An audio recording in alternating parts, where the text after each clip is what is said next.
जैसे नाद और अनाहत नाद क्या होता है? देखो, आपके शरीर में जी जब माँ के गर्भ में बच्चा आता है जी तो नाद अनाहत जब उसका पिंडा तैयार होता है तो ये नाद अनाहत क्या होता है आपको बता रहा हूँ। जी तो ये भोले बाबा की कृपा से माँ के गर्भ में जो ये शरीर में 10 सुर बजते हैं। जी ठीक है, तो 10 सुर क्या हैं?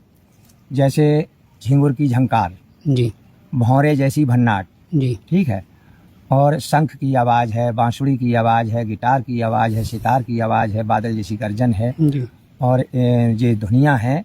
तो तरह तरह के राग हैं, नकाड़ा की आवाज़ें आपके अंदर बज रही हैं, जी ये सुर बज रहे हैं। जी महाराज। तो इन्हीं सुरों में आपका वो नाम भी बज रहा है जिसकी खोज में दुनिया लगी है। अच्छा महाराज। अब जो 10 सुर बज रहे तो पहले तो ऐसे कोई साधारण सुन नहीं सकता उनको, जी क्योंकि बिना विद्या के वो नहीं सुन पाएगा जब तक गुरु से ज्ञान प्राप्त नहीं होगा। जी ये 4 मुद्राओं से ज्ञान प्राप्त होता है आत्म ज्ञान के लिए।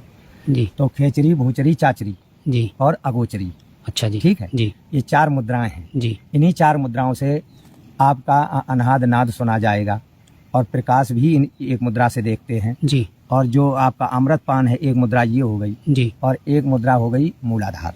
जी ये 4 मुद्राओं का, ये चाहे 4 वेदों का ज्ञान कहो जी और चाहे 4 मुद्राओं का ज्ञान कहो। जी तो इन 4 मुद्राओं से युक्ति पूर्वक जब गुरु आपका 10वां दरवाजा खोलता है, 10वें दरवाजे से आपको साक्षात्कार करा देता है, जी तो ये जो 9 इंद्रियां आपकी खुली हुई हैं, तो जब इनकी विद्या आपको मिलेगी बंद करने की, जी। तब 10वां दरवाजा खुलता है।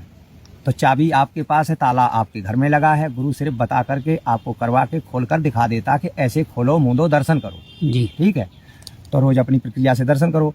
अब जो जिज्ञासु अटके हैं तो बिना गुरु के तो पा नहीं सकते, जी पढ़ के या मोबाइल से चाहे जितनी खोज कर लें, ठीक है, जी तो गुरु उनको वही चाहिए जिस ज्ञान की उनको जरूरत हो। जी गुरु अनेक प्रकार के हैं, अनेक जी। प्रकार की भक्ति है, जी अनेक प्रकार के द्वारा लोगों को ज्ञान मिलता है, जी अनेक प्रकार के द्वारा लोगों को ज्ञान मिलता है। जी तो अब विचार करें कि जो जैसा गुरु जिसको जरूरत, जैसे ज्ञान की जरूरत वैसे गुरु की वो खोज करता है।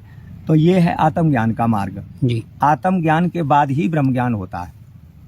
ठीक है, अच्छा, मतलब पहले आत्म साक्षात्कार। पहले आत्म ज्ञान होता है, फिर बाद में ब्रह्म ज्ञान होता है। जी। आत्म साक्षात्कार तो ज्ञान कराया जाता है, और जब उसको भरपूर भक्त करता है, गुरु के बताए वचन पर चलता है, और उनके बताए मार्ग को अपना करके गुरु सेवा और संत सेवा करते हुए, अपनी गृहस्थी का पालन करते हुए, तो जब वो उसी अभ्यास को करता रहता है, तो उसको जो है आत्म ज्ञान जब होता है, तब उसके बाद ही ब्रह्म ज्ञान होता है। अच्छा महाराज।